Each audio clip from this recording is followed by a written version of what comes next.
Você já ouviu falar da Lei de Terras?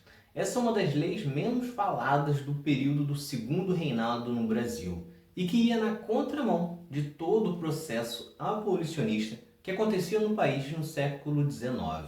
A Lei de Terras foi decretada em 18 de setembro de 1850. Só para você ter uma ideia melhor do seu objetivo, a Lei Eusébio de Queiroz, que colocava fim ao tráfico de escravizados, havia sido aprovada apenas 2 semanas antes. E isso ocorreu porque, depois da independência do Brasil, o imperador D. Pedro I decidiu encerrar o regime de Seis Marias, que era um meio de distribuição de terras desde as capitanias hereditárias.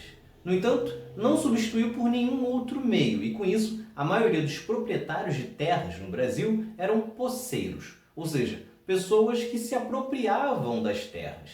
E, obviamente, quem se apropriava das terras não era um trabalhador comum, e sim quem tinha dinheiro, os escravizados e até mesmo uma influência para conseguir se apropriar de mais um local, especialmente em grandes posses.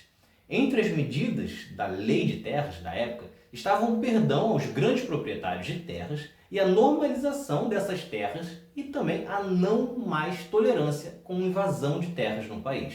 Já os pequenos proprietários tiveram que pagar taxas para regularizarem suas propriedades. Ou seja, enquanto a escravidão corria solta, quem tinha condições pôde sair invadindo as terras e ter suas fazendas e ganhar muito dinheiro com as plantações. Depois, quando foram ocorrendo os movimentos abolicionistas, ter terra passou a ser apenas através de pagamentos. Paralela à Lei de Terras, o Brasil ainda passou a incentivar a vinda de imigrantes europeus para cá. Era um projeto de embranquecimento da população. A Lei de Terras facilitou a grande concentração de terras, pois manteve os grandes posseiros com absolutamente tudo que eles tinham, ao passo que dificultou o acesso de quem não tinha nada. Algo que tem reflexo até hoje, formando grandes latifúndios. Atualmente, somente 0,7% das propriedades têm área superior a 2.000 hectares, porém ocupam 50% da zona rural brasileira.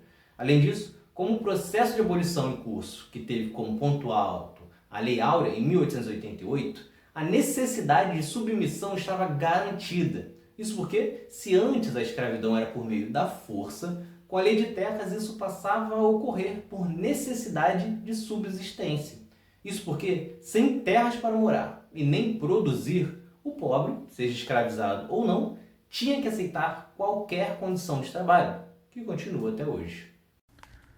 Gostou desse vídeo? Então se inscreve no canal e confira agora outros episódios do outro lado da história.